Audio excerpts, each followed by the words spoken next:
Hello friends, welcome to channel mister வாதி. ரீசெண்டாக Ajith interview வந்து நீங்கள் பார்த்துருப்பீங்க. ஒரு 1 hour வீடியோ. ரொம்ப நாளுக்கு அப்புறம் வந்து ரொம்ப சென்சிபிளாக நிறைய விஷயங்கள் வந்து சூப்பராக பேசியிருந்தார். ரியாலிட்டியை பேசுகிற மாதிரியான விஷயங்கள், நமக்குன்னு நம்ம கொஞ்சம் எடுத்துக்க வேண்டிய சில டிசிப்ளினரி ஆக்ஷன்ஸும் சரி, அவருடைய கார் ரேசிங், அவருடைய பர்சனல் லைஃப்பில் இருக்கிற விஷயம் நிறைய பேசியிருந்தார். ஸோ அதில் வந்து சின்ன சின்ன யூடியூப் ஷார்ட்ஸாகவும் சரி, சின்ன சின்ன கிளிப்ஸ் எல்லாம் வந்து ட்விட்டர், இன்ஸ்டாகிராம் நிறைய பேர் நீங்கள் பார்த்துருப்பீங்க. ஹோல் வீடியோ கூட நீங்கள் பார்த்துருக்கலாம். அதில் வந்து முக்கியமான ஒரு விஷயத்த பேசியிருக்காரு. அதை பற்றி தான் இந்த வீடியோ வந்து கொஞ்சம் டீட்டெயில் நான் பேச போகிறேன். என்ன அப்படின்னு பார்த்தீங்கன்னா, அவர் வந்து we always talk about right, but why don't we start talking about duties அப்படின்னு சொல்லிட்டு ஒரு விஷயத்த பேசியிருந்தாரு. அதை பற்றி ஒரு லா ஸ்டூடெண்ட் கூட வந்து பார்த்தீங்கன்னா, இந்தியன் கான்ஸ்டியூஷனில் வந்து ஃபண்டமெண்டல் டியூட்டிஸை பற்றி ரெஃபர் பண்ணி ஒரு சின்ன ஒரு 30 செகண்ட் வீடியோ போட்டிருந்தாங்க. ஸோ நான் என்னுடைய சேனலில் வந்து எல்லா விஷயங்கள் பேசினாலும் இந்தியன் கான்ஸ்டியூஷன் பற்றியும் வந்து சில வீடியோஸ் பேசியிருக்கேன். ஸோ இந்த வீடியோ வந்து ஃபண்டமெண்டல் டியூட்டிஸ் பற்றி பேசுறதுக்கான ஒரு ஆப்பர்ச்சுனிட்டியாக நான் நினச்சிக்கிறேன். And thanks to AK.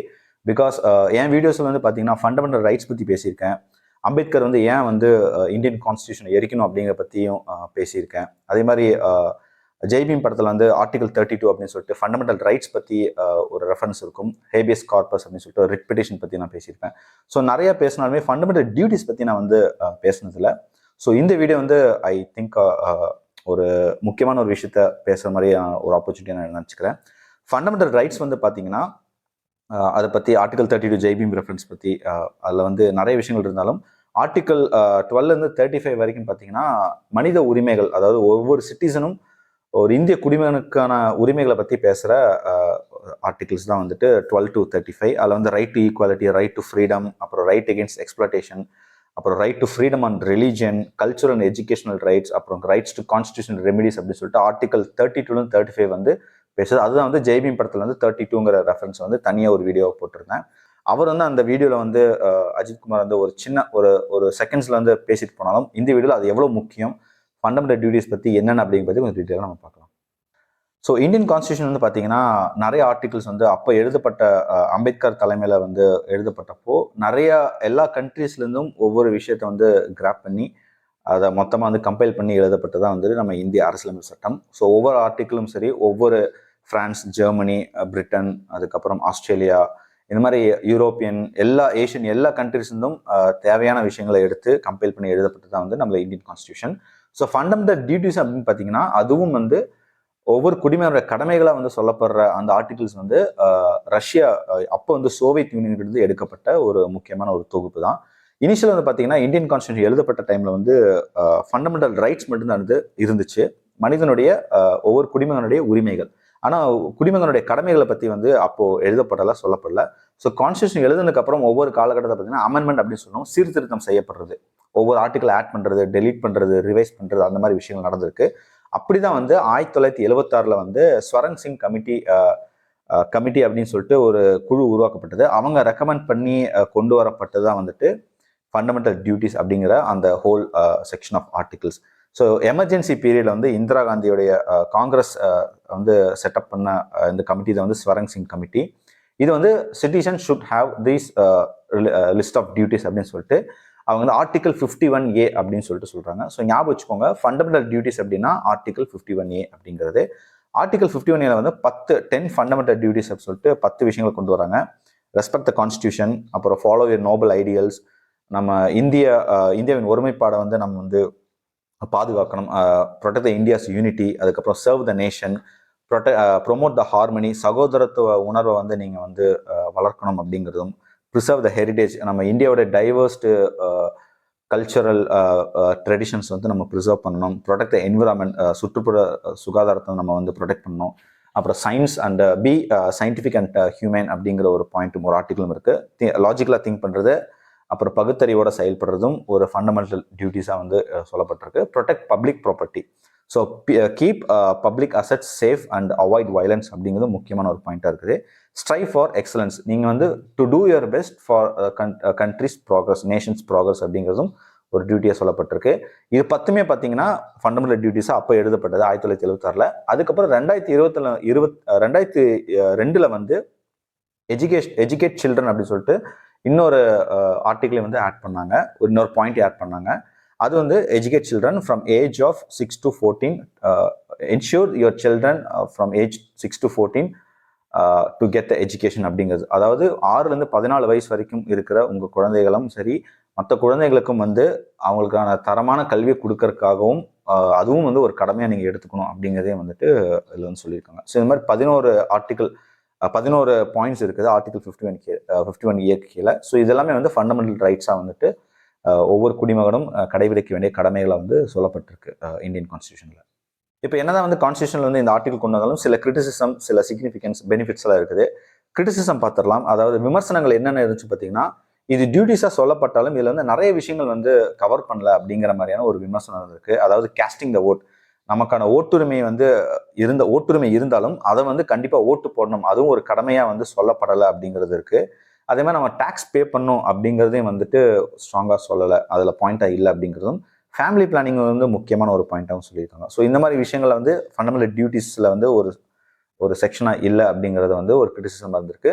அதேமாதிரி இதெல்லாம் பார்த்தீங்கன்னா ஒரு மாரல் ஆப்ளிகேஷனாக இருந்துக்கே தவிர ஒரு லீகல் டியூட்டிஸாக வந்து இல்லைங்கிற மாதிரியும் சொல்லியிருக்காங்க. அதே மாதிரி ஒரு பனிஷ்மெண்ட்டோ ஒரு பெனால்ட்டியோ, இப்போ இதெல்லாம் நீங்கள் ஃபாலோ பண்ணல, இதுக்கு எகென்ஸ்டாக நீங்கள் இருக்கீங்க அப்படின்னா அதுக்கு ஒரு பனிஷ்மெண்ட்டோ ஒரு பெனால்ட்டியோ இல்லைங்கிறதும் ஒரு விமர்சனமாக இருந்திருக்கு. இப்போ இதெல்லாம் வந்து கிரிட்டிசிசம். சிக்னிஃபிகன்ஸ் அப்படின்னு பார்த்தீங்கன்னா, to remind all of us to make sure that we should follow these fundamental duties ஒரு ரிமைண்டராகவும், அதே மாதிரி ஆன்டி சோஷியல், அதுக்கப்புறம் ஆன்டி நேஷனல் ஆக்டிவிட்டீஸில் ஈடுபடாமல், வயலன்ஸில் ஈடுபடாமல் இருக்கிறதுக்காக ஒரு வார்னிங் சைனாகவும் வந்துட்டு இந்த ஃபண்டமெண்டல் டியூட்டிஸ் ஆர்டிகல் 51 சொல்லுது. And also to promote sense of discipline and commitment, ஒழுக்கமாகவும் இருக்கிறதுக்காகவும் இந்த கடமைகளை வந்து நம்ம பின்பற்ற வேண்டும் அப்படிங்கிறதும் அடுத்தமாக வந்து சொல்லுது.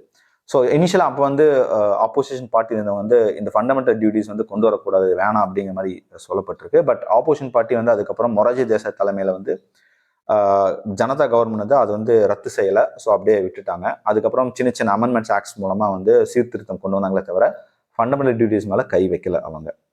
இப்போ முன்னாடி சொன்ன மாதிரி சில டியூட்டிஸ் எல்லாம் ஃபாலோ பண்ணல அப்படின்னா அதுக்கான சரியான பெனால்ட்டிஸோ பனிஷ்மெண்ட்டோ இல்லைங்கிறத வந்து சொல்லியிருந்தாங்க. அதுக்காக வந்துட்டு ஜஸ்டிஸ் வெர்மா தலைமையில் வந்து ஒரு குழு அமைச்சாங்க, ஜஸ்டிஸ் வெர்மா கமிட்டி அப்படின்னு சொல்லுவாங்க. இதில் வந்து பார்த்தீங்கன்னா they identified some fundamental duties they fall under the legal provisions அப்படின்னு சொல்லிட்டு.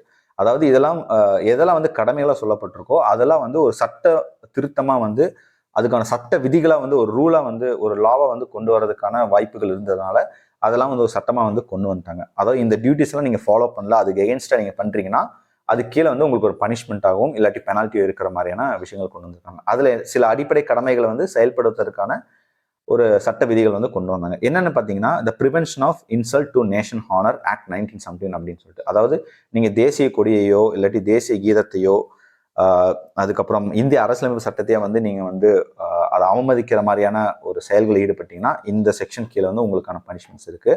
த ப்ரொடெக்ஷன் ஆஃப் சிவில் ரைட்ஸ் 1955 அப்படின்னு சொல்லிட்டு, அதாவது சாதி மற்றும் மதம் தொடர்பான குற்றங்களுக்கு தண்டனையை வந்து வழங்குவதற்கான ஒரு முக்கியமான ஆக்டாக வந்து the protection of civil rights அப்படின்னு ஒன்று இருக்குது.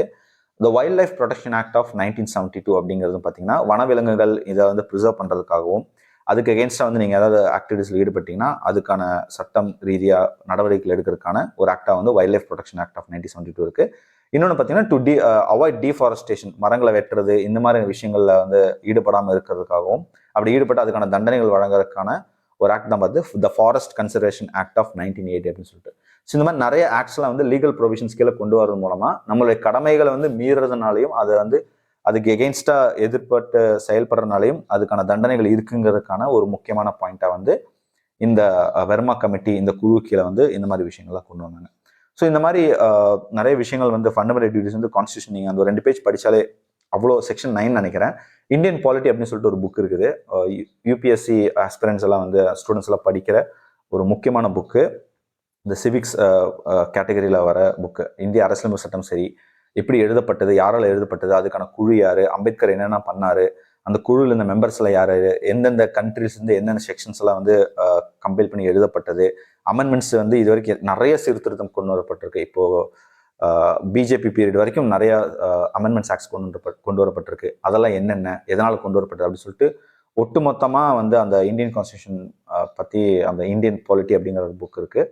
அது கண்டிப்பாக எல்லாருமே படிக்கணும். அது வெறும் எக்ஸாம்ஸ், கவர்மெண்ட் எக்ஸாம்ஸ் எழுதுகிற ஸ்டூடெண்ட்ஸ்க்காக மட்டும் இல்லை, நம்ம ஒவ்வொரு குடிமகனும் தெரிஞ்சிக்க வேண்டிய, படிக்கிற அளவுக்கு கூட இல்லைனாலும் என்னென்ன பேசிக்ஸ்க்கு அவுட்லைன் அப்படிங்கிறத வந்து கண்டிப்பாக அந்த பேசிக் ஃபீச்சர்ஸ் ஆஃப் இந்தியன் கான்ஸ்டியூஷன் அப்படின்னு ஒன்று இருக்குது, அது வந்து நம்ம கண்டிப்பாக தெரிஞ்சுக்கணும். அதில் முக்கியமானதாக வந்துட்டு இந்த ஃபண்டமெண்டல் ரைட்ஸும் சரி ஃபண்டமெண்டல் டியூட்டிஸ் அப்படிங்கிற விஷயம். ஸோ அஜித் வந்து அப்படியே ஒரு மேலோட்டமாக வந்துட்டு அவர் ஒரு ஃபியூ செகண்ட்ஸ் வந்து அதை பேசிட்டு போனாலும், அதை அழுத்தமாக ஒரு டியூட்டிஸ்ன்னு சொல்லியிருந்தாலும் அதுக்கு பின்னாடி இவ்வளோ ஒரு ஹிஸ்டாரிக்கல் பேக்ரவுண்ட் இருக்குது. அதை பற்றி கொஞ்சம் டீட்டெயிலாக பேசணும் அப்படிங்கிறதுக்காக வந்துட்டு இந்த வீடியோ நான் போட்டேன். So I hope this video helps a lot for you. And மறக்காமல் இந்த வீடியோ வந்து உங்கள் ஃப்ரெண்ட்ஸ்க்குலாம் ஷேர் பண்ணுங்கள். மறக்காமல் இந்த சேனலையும் சப்ஸ்கிரைப் பண்ணுங்கள். இன்னும் இதே மாதிரியான இன்ட்ரெஸ்டிங்கான வீடியோஸ் வந்து முக்கியமாக கான்ஸ்டியூஷன் ரிலேட்டடாக வந்து இன்னும் நிறைய போடுறேன். தேங்க்யூ.